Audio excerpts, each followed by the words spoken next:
All right, our very last video here for the unit review. Get it centered there. So identify the domain and range of the function. So if you remember all the way back to even the function machine video that we saw with like the chickens and the pigs and the cows, right? There was some domain and range, what went in and what came out, right? We have to describe that somehow. So did I put in all the same things? Did I put in different things, right? We have to describe what goes in, and that'll in turn let us figure out what's coming out. So domain, identify the domain and range. So before, let's do domain in blue. So domain is all the x values. All right, and we saw range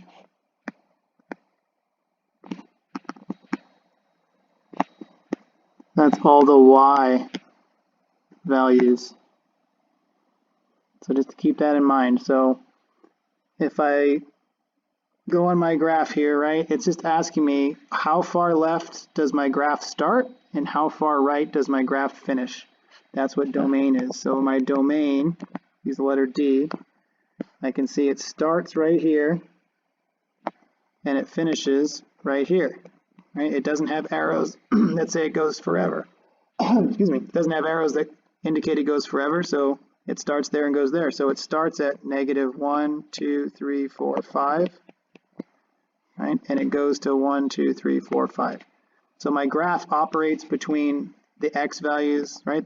How far left does it go? -5, right? So it's between -5 and 5 on the x-axis. Right, so that's kind of descriptively how I would say what my domain is, and then I'm going to write it like this. Right, my domain is all x values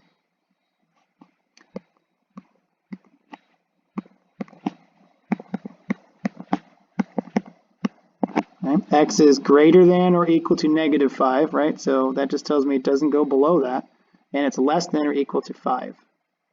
Right, that's pretty much what we got. And then our range.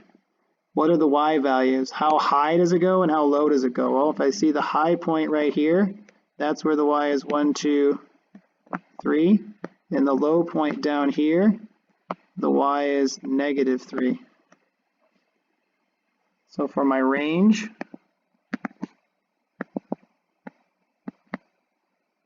it's the y values between 3 and -3.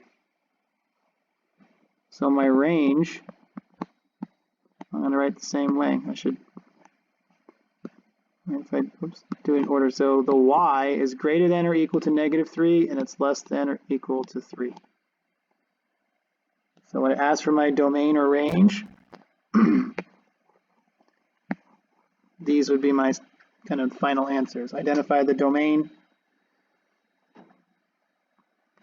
I might have, well, I definitely could have other situations where it goes forever, and then it would be something like all real numbers, right? Or maybe it goes forever in one direction, but not the other direction, right? Then it would be x is just greater than a certain number, and it could go forever.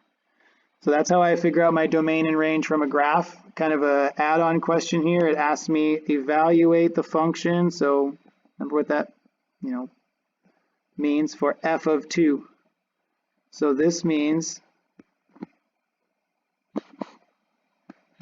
that the x is 2. And remember, f of, just the function of, is just another fancy term for y. So it's asking me, what's the y when the x is 2? So I'm going to go over here, x is 1, x is 2 right here, and I'm going to see where it hits the graph, right there. So this is my, I shouldn't really draw it that way. So here's my x is 2, and I go down. This is the point I'm interested in. That's f of 2. The y is -1. So when the x is 2, the y is -1. So f of 2 equals -1. All right, so that's all of our essential things for chapter 1. Hopefully that was helpful. And yeah, we'll follow up in class.